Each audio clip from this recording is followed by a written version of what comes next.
Forget what you know about playing by the rules. Because right now, there's an underground economy thriving inside video games. And it isn't powered by skill, grind, or get gut energy. It's powered by glitches, broken code, tiny oversights, the kind of bugs players used to laugh off in the 90 seconds with a shrug and a meh, it's just lag. This is the glitch economy, and it's real. From the early days of gaming, glitches have always existed. Back in the arcade era and the early console years, bugs were party tricks. A secret warp in Mario, a weird item dupe in an old RPG. You'd hear about it from a friend at school or read it in a magazine. In the 90 seconds, it was all cheat codes, Easter eggs, and hidden tricks. Fun, harmless, almost innocent. But fast forward to today, and the stakes have changed completely.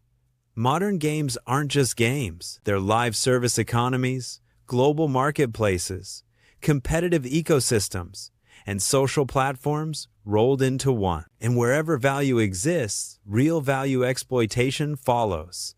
That's not opinion. That's history. Here's the bold truth most players don't want to hear.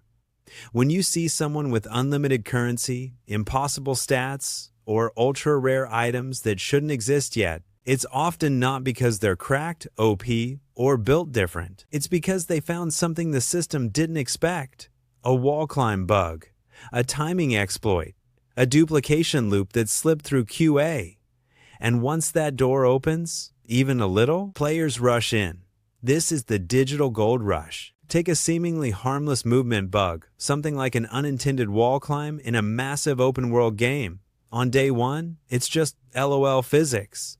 On day two, it's a shortcut. On day three, it's a farming route. And by the end of the week, early players have accumulated wealth, items, or progression at a scale no normal player can ever catch up to. By the time developers react, the damage is already done.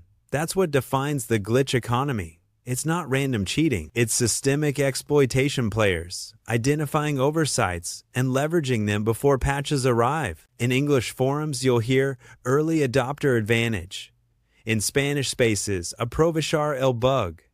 In Portuguese, farmer antes do patch. In Korean gaming culture, it's often described as speed and timing. Kauri game seram, ita, move fast, win first. And this happens everywhere. In massive multiplayer games, item duplication has repeatedly collapsed entire in-game economies. Rare resources become worthless overnight. Progression loses meaning. In Elden Ring, rune duplication controversies weren't just about fairness. They exposed how quickly player-driven economies can spiral when even a single exploit spreads. In older MMOs, rare materials like Black Lotus became legendary not just for their rarity, but for how exploits surrounding them created real-world profit opportunities. And that's where things get uncomfortable. Because this isn't just about virtual power anymore. It's about real money. Third-party marketplaces, some open, some hidden, turn digital items, currency, and even accounts into commodities. In regions with massive gaming populations like the United States, Brazil, India, Germany, Japan, and South Korea, demand is constant. Add modern payment systems, crypto, and anonymous transactions, and suddenly exploiting a bug isn't just being bad at the game, it's a side hustle. Some players stumble into this accidentally. Others chase it intentionally. These are the glitch entrepreneurs players who test updates the second they drop, who scan patch notes for unintended side effects, who communicate in private discords and forums faster than developers can respond. They don't see themselves as villains. Many see themselves as clever, efficient, even justified. Motivations vary. Some want profit, some want dominance. Some are tired of grind-heavy systems and aggressive monetization. Some see exploiting glitches as protest. If the system is broken, why should I play fair? And that's the ethical gray zone. When does exploiting a bug cross the line from clever use of mechanics into sabotage? When does the game allowed it stop being a defense? And who really bears responsibility, the player who found the exploit or the system that made it possible? Developers are stuck in a brutal loop.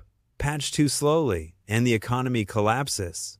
Patch too fast, and you risk breaking something worse. Some exploits aren't surface-level mistakes. They're emergent behaviors, buried deep in engines that were never designed for millions of players. Stress testing them 24/7. Fixing one issue can create 3 more. This is why AI is increasingly entering the scene. Modern studios are deploying AI-driven anomaly detection systems, tools that scan massive datasets of player behavior, flagging impossible resource gains, suspicious duplication patterns, or progression curves that don't match statistical norms. In theory, AI can see what humans can't. In practice, it's messy.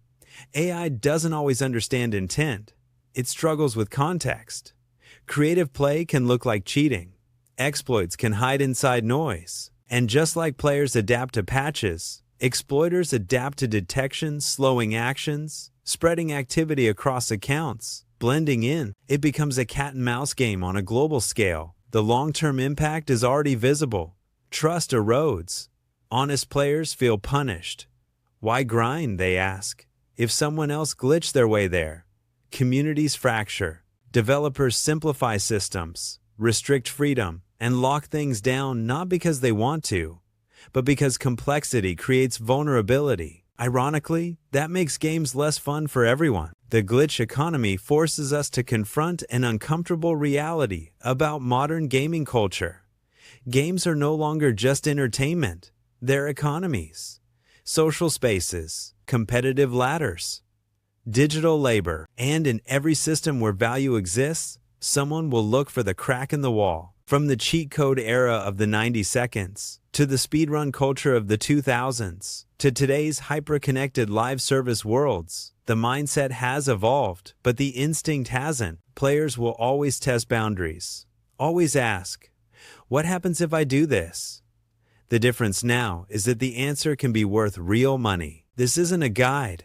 It's not encouragement. It's a lens, a way to understand why exploits keep happening, why patches never fully solve the problem, and why the conversation around fair play is more complicated than ever. Because in the future of gaming, the most powerful players won't just be the most skilled. They'll be the ones who understand the system well enough to see where it breaks and decide what to do with that knowledge.